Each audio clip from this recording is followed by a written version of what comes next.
आप सभी का एक बार फिर से स्वागत है। आइए अब हम समझते हैं प्रकाश उत्सर्जक डायोड ये क्या होता है या लाइट इमिटिंग डायोड क्या होता है। अब हम इसको समझने का प्रयास करेंगे। आप सभी जानते हैं पीएन संधि डायोड की जो क्रिया है कि जब एक पी अर्धचालक और एन अर्धचालक को किसी विशेष विधि द्वारा हम परस्पर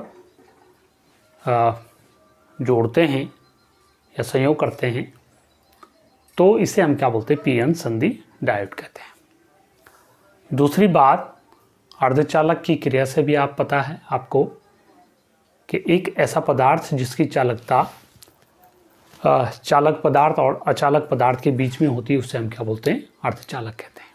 लेकिन जब उसमें कुछ बाहर से हम अशुद्धता मिलाते हैं तो उसकी चालकता कई गुना बढ़ जाती है और इस प्रकार से उसमें जो हम अशुद्धता मिलाते हैं, दो प्रकार की अशुद्धता उसमें मिलाई जाती है। एक होता है 5 संयोजक और एक होता है 3 संयोजक। और इस आधार पर जो अर्धचालक होते हैं दो प्रकार के हुए, पी टाइप और एन टाइप। ये कैसे कैसे हुए ये मैं आपको पहले बता चुका हूँ। और इस प्रकार से किसी भी अर्धचालक की चालकता को बढ़ाने के लिए उसमें जो अपद्रव्य मिलाया जाता है, इस क्रिया को हम बोलते हैं, यानी जो अपद्रव्य उसमें 5 संयोजक और 3 संयोजक, जैसे मैं पहले भी बता चुका हूँ कि 5 संयोजक में जैसे आर्सेनिक हो गया, विस्मित हो गया, एंटीमनी हो गया, AS है, BI है, SB है ना, ये इनके संकेत हो गए। इनको जब इसमें मिलाते हैं तो उसमें उसके जो मिलाया गया अपद्रव्य उसके 4 इलेक्ट्रॉन जर्मेनियम के 4 इलेक्ट्रॉनों के साथ सहसंयोग बंध बना देते हैं और जो शेष 5वें इलेक्ट्रॉन होता है पूरे पदार्थ में घूमने के लिए स्वतंत्र हो जाता है, यानी मुक्त इलेक्ट्रॉन का काम करता है, जिस कारण से उसकी चालकता कई गुना बढ़ जाती है। अब क्योंकि इलेक्ट्रॉन जो है आवेश वाहक का यहाँ पर कार्य कर रहा है, इसलिए इसको हमने क्या कहा, इलेक्ट्रॉन ऋणात्मक आवेश है, N type, N for negative, N type अर्धचालक हो गया। ऐसे ही जब उसी शुद्ध जर्मेनियम में जब 3 संयोजक अपद्रव्य मिलाया जाता है, जैसे एल्युमिनियम है, बोरान है, गैलियम है, इंडियम है,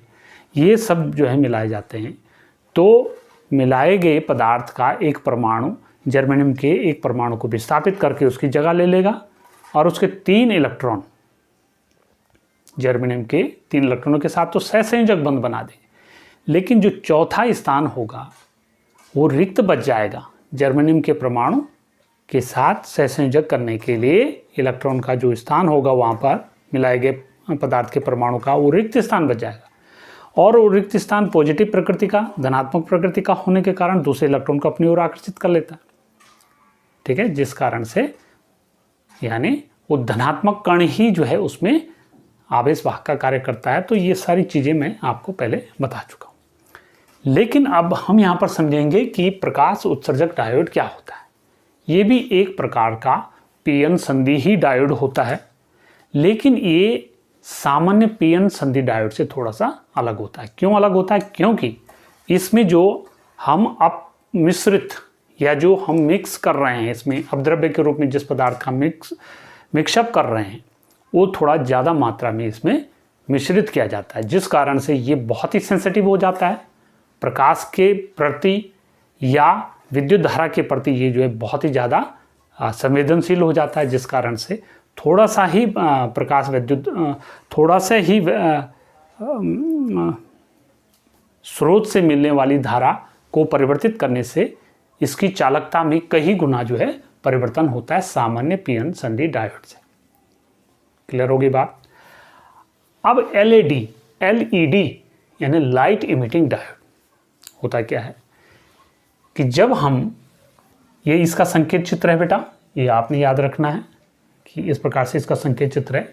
तो जब हम किसी लाइट इमिटिंग या पीएन संधि डायोड को किसी बैटरी से जोड़ देते हैं जो कि हमने प्रकाश उत्सर्जक के रूप में, या इसमें ज़्यादा डोपिंग की क्रिया हमने की, इसमें ज़्यादा अपद्रव्य इसमें मिलाया, तो जब इसको किसी बैटरी की हेल्प से हम इसको अग्रविनत वोल्टेज में जोड़ते हैं तो क्या होगा, जो संधि होगी जहाँ पर जंक्शन पॉइंट होगा वहाँ पर पी क्षेत्र के होल एन क्षेत्र में, यानी पी क्षेत्र के जो बहुसंख्यक होंगे एन क्षेत्र में और एन क्षेत्र के जो बहुसंख्यक इलेक्ट्रॉन हैं वो पी क्षेत्र में विसरित हो जाते हैं, जिस कारण से जहाँ पर जंक्शन पॉइंट होता है, ज्वाइंट होता है, जहाँ पर आपको ध्यान होगा जब मैं पीएन जंक्शन डायोड बना रहा था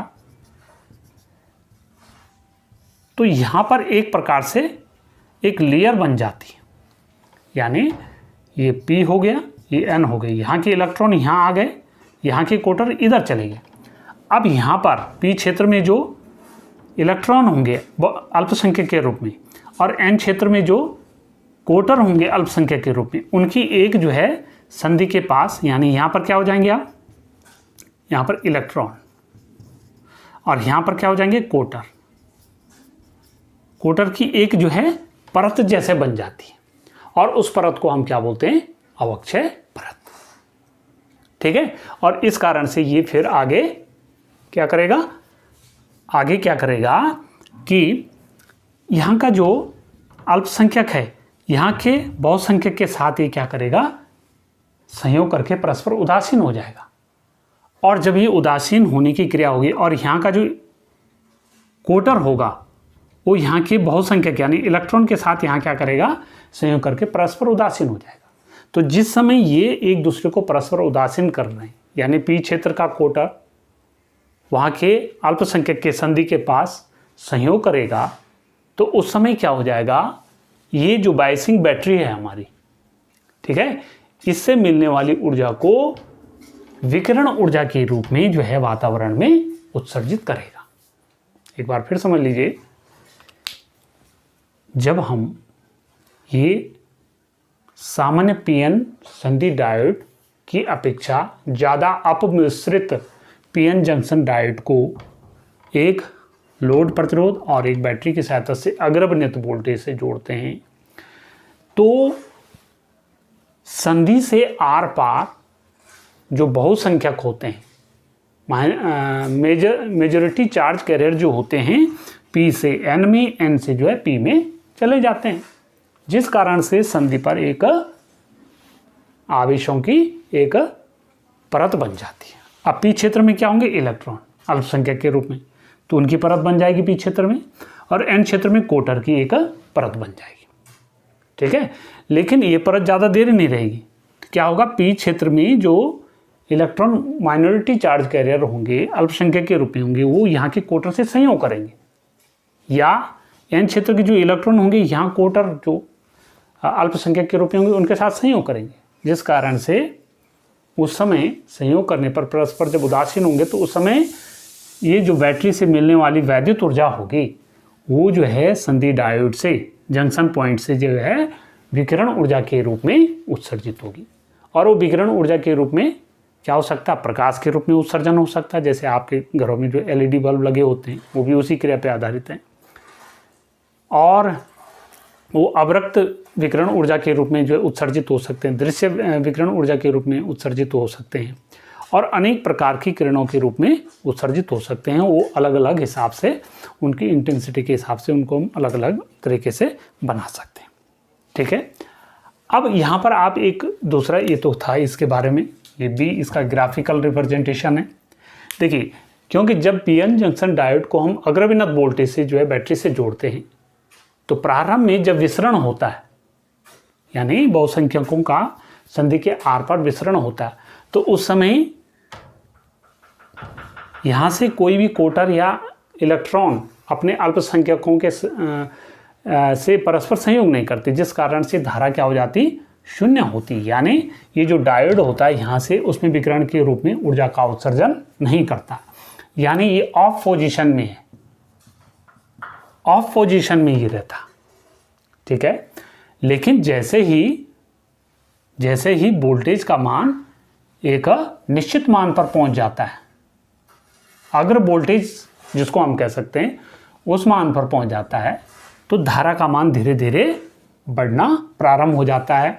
यानी ये जो लाइट इमिटिंग डायोड है या पीएन जंक्शन डायोड है, उसमें विकिरण के रूप में ऊर्जा का उत्सर्जन करना शुरू कर देता है, और धारा का मान एक उच्चतम मान पर पहुंचने के बाद फिर रुक जाता है। फिर अगर हम वोल्टेज का मान और ज़्यादा बढ़ाते हैं, फिर ये अग्र वोल्टेज का मान फिर जो है घटना शुरू हो जाता। तो इस प्रकार से ये था हमारा तो यानी ये ऑन पोजीशन हो गई, ये जो डॉटेड वाला पोजीशन ये ऑन पोजीशन हो गई इसकी, और ये क्या हो गई, इसकी ऑफ पोजीशन हो गई। तो ये था आपका लाइट इमिटिंग डायोड कैसा होता है, कैसे ये कार्य करता है। अब ये प्रश्न उठता है कि भाई जो सामान्य हमारे लैंप होते हैं, सामान्य जो बल्ब होते हैं, लाइट इमिटिंग जो डायोड होता है उससे किस प्रकार से श्रेष्ठ है, तो इसको भी थोड़ा सा समझना है। तो पहली बात आती है कि एलईडी की जो दक्षता होती है, एलईडी की जो दक्षता होती है या शक्ति क्षय जो करता है ये बहुत कम मात्रा में करता है, यानी ऊर्जा क्षय इसमें न्यून होता है, ऊर्जा क्षय न्यूनतम या दक्षता अधिक, दक्षता क्या हो जाएगी, अधिक हो जाएगी, और ऊर्जा क्षय इसमें न्यूनतम होगा, या शक्ति क्षय भी क्या हो जाएगा इसमें, न्यूनतम। इसमें शक्ति का क्षय नहीं हो पाता। दूसरी बात आती है ये आकार में क्या होते हैं, छोटे होते हैं, आकार में छोटे होते हैं, ठीक। तीसरा है परंपरागत जो हमारे बल्ब होते हैं उनसे ये ज़्यादा ड्यूरेबल होते हैं, परंपरागत लैंप आप कहेंगे लैंपों से अधिक समय तक चलते हैं। ऐसे इनके बहुत सारे उपयोग हैं, तो कुछ मैंने यहाँ पर नोट कर रहे हैं। तो दूसरा आता है इसमें ऊर्जा ऊष्मीय रूप में कम या शून्य क्षय होता, यानी ऊर्जा जब क्षय होता है, प्रकाश के रूप में ऊर्जा का उत्सर्जन होता है, ये विकिरण ऊर्जा के रूप में जब उत्सर्जन हो रहा है तो उसमें ऊष्मा के रूप में ऊर्जा उत्सर्जित नहीं होगी। आप देखते होंगे कि आपके घरों में जो एलईडी बल्ब लगे होते हैं उसके कारण जो है कमरा गर्म नहीं होता, ये इतना ज़्यादा गर्म नहीं होता जितना ऑर्डिनरी जो हमारे बल्ब होते हैं उनसे ऊष्मा के रूप में, ताप के रूप में भी कुछ ऊर्जा का क्षय होता है, जबकि एलईडी में ऐसा नहीं होता। तो ये था आपका। और दूसरी एक महत्वपूर्ण बात आती है, ये भी थोड़ा समझना चाहिए आपको कि इनका उपयोग कहाँ कहाँ होता है। देखिए उपयोग, ये तो श्रेष्ठता थी कि भाई साधारण लैंपों के रूप में हम इनका उपयोग कर रहे हैं, और दूसरा आता उपयोग। देखिए बेटा, हमारे पहले जो इंटरेस्टिंग है, हमारे आपने देखा होगा हम अपने टीवी या वीसीडी प्लेयर है या सीडी प्लेयर है, उसको चलाने के लिए उसकी आवाज़ को कंट्रोल करने के लिए, साउंड को कंट्रोल करने के लिए, चैनल बदलने के लिए, आदि प्रकार से उसको कंट्रोल करने के लिए हमारे पास क्या होता है, रिमोट। और रिमोट के आगे एक बल्ब लगा होता है, आपको ध्यान होगा। तो वो क्या होता है, एलईडी होता है। अब आप बोलेंगे साहब उससे तो लाइट नहीं निकल रही, ऐसा नहीं। जो एलईडी होता है, लाइट इमिटिंग डायोड जो होता है, प्रकाश उत्सर्जक जो डायोड होता है, वो प्रकाश के रूप में भी ऊर्जा का उत्सर्जन कर सकता है, और अवरक्त रूप में भी अदृश्य क्षेत्र के जो उसमें विकिरण ऊर्जा होती है उसमें भी उसका उत्सर्जन कर सकता है। तो इस प्रकार से हम रिमोट में भी प्रकाश उत्सर्जक डायोड का प्रयोग कर सकते हैं। दूसरा, हमारे पास जो कंप्यूटर होता है या कंप्यूटर होता है, उसको सिग्नल देना है, निवेशी सिग्नल देना है, या उसको कोई कमांड देनी है, तो उसके लिए भी जो है लाइट इमिटिंग डायोड का प्रयोग किया जाता है। और दूसरी एक और चीज़ है कि अगर हमें जैसे आपको ध्यान होगा, जैसे हमारा जो कैलकुलेटर होता है तो उसमें भी जो डिजिटल रूप में या डिजिटल जो घड़ियाँ होती है उसमें भी लाइट इमिटिंग डायोड लगे होते हैं, जो हमें सूचना उससे मिल रही है, जो अंक हमें दिखाई दे रही है, जो उसकी स्क्रीन पर जो डिस्प्ले हो रहा है, तो उसकी स्क्रीन पर डिस्प्ले करने के लिए जो वहाँ पर एक प्रकार से संसाधन होता है या एक प्रकार से वहाँ पर साधन होता है, वो लाइट इमिटिंग डायोड के ही कारण वो संभव हो पाता है, ताकि उससे ऊर्जा का खपत कम से कम हो। तो कहने का मतलब है लाइट इमिटिंग डायोड एक ऐसा संसाधन है जिससे हम ऊर्जा कम खपत करके आसानी से अपने कार्यों में उसका ऊर्जा के रूप में उसका प्रयोग कर सकते हैं। तो ये था आपका प्रकाश उत्सर्जक डायोड। तो मुझे लगता है कि आप इसको समझ गए हैं। तो चलिए मिलते हैं फिर आगे नेक्स्ट टॉपिक में। तब तक के लिए आप सभी का धन्यवाद।